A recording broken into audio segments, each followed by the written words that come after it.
আসসালামু আলাইকুম এভরিওয়ান, সবাইকে পবিত্র ঈদ উল আজহার শুভেচ্ছা। কোরবানির ঠিক আগের দিনটা যে কি পরিমাণ ব্যস্ততার তা হয়তো আর আলাদা করে বলতে হবে না। একদিকে মনের ভেতর ঈদের আনন্দ, অন্যদিকে ঘরের কোণে কোণে শেষ মুহূর্তের প্রস্তুতি।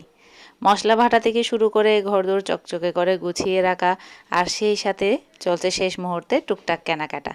এক মুহূর্ত বসার ফুরসত নেই কারো। আজকের পুরো দিনটা আমি কিভাবে পার করেছি, ঘরের কি কি কাজ সামলাচ্ছি, আর আমাদের কোরবানির আগের দিনের ব্যস্ততা কেমন হয় তা নিয়ে আজকের পুরো ভিডিওটা আপনাদের সাথে শেয়ার করব। চলুন তবে শুরু করা যাক। কোরবানির আগের দিন গিয়ে শেষ মুহূর্তের জন্য এই কিছু মশলা, আরও কিছু ঘরে টুকিটাকি জিনিস কিনে নিয়ে আসছি কোরবানির জন্য। তো এখানে রসুন, আদা থেকে শুরু করে তেল, মরিচ, মশলা, সমস্ত সব কিছু ঘরের আরও যা যা লাগে আর কি, সব কিছু লিস্ট করে নিয়ে একসাথে গিয়ে একেবারে বস্তা ভরে সব কিছু নিয়ে এলাম। আর এগুলো এখন বের করে নিচ্ছি, একটা একটা করে গুছিয়ে রাখবো সব কিছু সুন্দর মতো যার যার জায়গা বরাবর।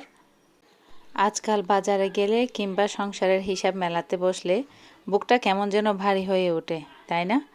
প্রতিনিয়ত যেভাবে প্রতিটি জিনিসের দাম হু হু করে বাড়ছে, তাতে আমাদের মতো মধ্যবিত্ত মানুষের জীবনযাত্রা সত্যিই খুব কঠিন হয়ে পড়েছে।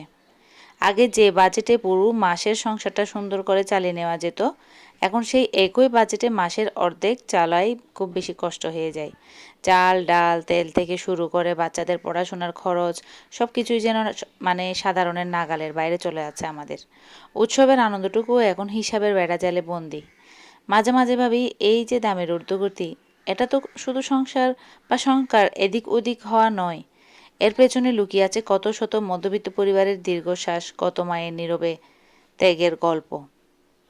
নিজেদের শখ আহ্লাদ বিসর্জন দিয়ে শুধু কোনো মতে সংসারটাকে টিকিয়ে রাখার এই যে অদৃশ্য যুদ্ধ, এটা আমাদের প্রতিদিন লড়তে হচ্ছে। তবুও আমরা বাঙালি দিন শেষে সমস্ত কষ্ট আড়াল করে হাসি মুখে পরিবারের মুখে অন্ন তুলে দেওয়ার আপ্রাণ চেষ্টা করে যাই। কোরবানির ঈদের আসল আনন্দ কিন্তু শুরু হয়ে যায় ঈদের ২-৩ দিন আগে থেকেই, যখন হাট থেকে গরু নিয়ে বাসায় আসা হয়। আর আমাদের এবারের কোরবানির গরুকে রাখা হয়েছে একদম ছাদের উপর। তাই ভাবলাম ঘরের কাজ তো চলতেই থাকবে, তার মাঝে একটু সময় বের করে আপনাদেরও আমাদের গরুটি দেখিয়ে আনি। আসলে ছাদের উপর যখন এইভাবে কোরবানির পশু রাখা হয় তখন পরিবেশটাই পুরো বদলে যায়। নিচে থাকলে হয়তো শুধু দূর থেকেই দেখা হতো, কিন্তু ছাদে আসায় পরম যত্নে ওকে একটু ঘাস খাওয়ানো, পিঠে হাত বুলিয়ে দেওয়া, এই ছোট ছোট মুহূর্তগুলো দারুণ এক ভালো লাগা তৈরি করে। বিশেষ করে বাচ্চারা তো ছাদ থেকে নামতেই চায় না, সারাদিন ওদের একটাই বায়না গরু দেখতে যাবে। ছাদ থেকে নেমে আমি তাড়াহুড়া করে এখানে রসুন, আদা এগুলোকে পরিষ্কার করে ব্লেন্ড করে নিব।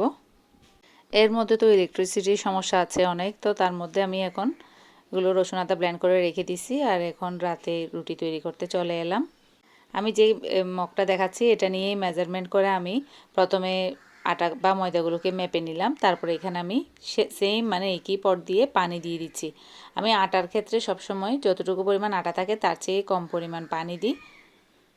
এভাবে করে তৈরি করলে মানে ডোটা ঠিক হয়। আগে অবশ্য আমার ঠিক হতো না। এভাবেই আমি যখন মেজারমেন্ট করে দেওয়া শুরু করছি, আমার রুটিগুলো খুব সুন্দর একদম সফট হয়, মানে নরমও হয় না, শক্তও হয় না।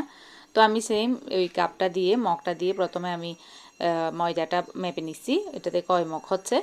তো ৩ মগ, এটা তো অনেক বড় একটা মগ, এখানে ২ কেজি পরিমাণ আটা ছিল। তো এখানে মগের মধ্যে হয়েছে মানে ৩ মগ। তো আমি পানি দিয়েছিলাম ২ মগ আর অল্প করে, মানে পুরোপুরি ৩ মগ আর পানি দিইনি। তো এর মধ্যে এটাকে দিয়ে আমি এখন মেখে নিলাম, এটাকে ভালো করে মথে নিয়ে এখন রুটি বানানো হয়ে যাচ্ছে। তো আমি আমার চুলার মধ্যে এটাই প্রথমবার একেবারে সরাসরি চুলাতে বসিয়ে দিচ্ছি রুটিটাকে। ভাবলাম দেখি এভাবে করে দেখি কেমন হয়। তো দেখলাম না, হাইট মানে ওই হিটটা কমিয়ে দিয়ে যখন মানে রুটিটাকে ছেঁকে নিচ্ছি, খুব সুন্দরই মানে রুটি বেলা হয়ে যাচ্ছে, রুটি ছেঁকা হয়ে যাচ্ছে। তো এখন এই তো এটা আমাদের দোকানের মানুষ, ও রুটিটা তৈরি করে দিচ্ছে। ওর হাত খুবই ফাস্ট আছে রুটি তৈরির ক্ষেত্রে, অনেকগুলো রুটি খুব অল্প সময় সে তৈরি করে নিতে পারে। তো ওইদিকে তৈরি রুটি বেলে দিচ্ছিল আর আমি এদিকে ছেঁকে নিচ্ছিলাম। আর আমার ছেলেও অনেকগুলো রুটি মানে ছেঁকে দিছে আমাকে। তো এই তো এখানে আমার ছেলেটাই মানে রুটি ছেঁকে দিচ্ছিল। তা আমি এর আগে ছেঁকে নিয়েছিলাম কিছু, তারপর বলে এখন তুমি রেস্ট নাও, এখন আমি করি। এই তো আমাদের ঘরের অবস্থা, এখানে বসে রুটি ছেঁকা, রুটি বানানো হচ্ছে। এখানে এই তো চুলাতে রুটি ছেঁকা হয়েছিল। এখন আমি চুলাটা পরিষ্কার করে নিচ্ছি। সারা দিনের কাজ বা ধকল শেষে অনেক মানে চুলার উপরও খুব বেশি ধকল যায়। তো রুটি ছেঁকার পর তো চুলার অবস্থা একেবারে অবস্থা খারাপ। তো এখন আমি এটাকে ভালো করে একেবারে গুঁড়ার জালে দিয়ে খুব ভালো করে সাবান দিয়ে ঘষে মেজে ধুয়ে নিচ্ছিলাম, আর এভাবে মুছে নিচ্ছি। একটু একটু দাগ থেকে গেছে, তো তারপর এটাকে আবার করে আমি পরিষ্কার করে নিচ্ছিলাম। এভাবেই আমার দিনটা আজকে ঈদের কোরবানের আগের দিনটা খুব বেশি ব্যস্ততার মধ্যেই সব কিছু মশলা বাটা বাটি রুটি তৈরি থেকে শুরু করে সব কিছু নিয়ে এভাবেই কাটলো। আপনাদের ঈদের আগের দিন কেমনে কাটে, আপনারা কি করে কাটান অবশ্যই জানাবেন, আমার খুবই ভালো লাগবে। আর আমার ব্লগটি কেমন লেগেছে কমেন্ট করতে ভুলবেন না। তো আজকের জন্য এই পর্যন্তই। আল্লাহ হাফেজ।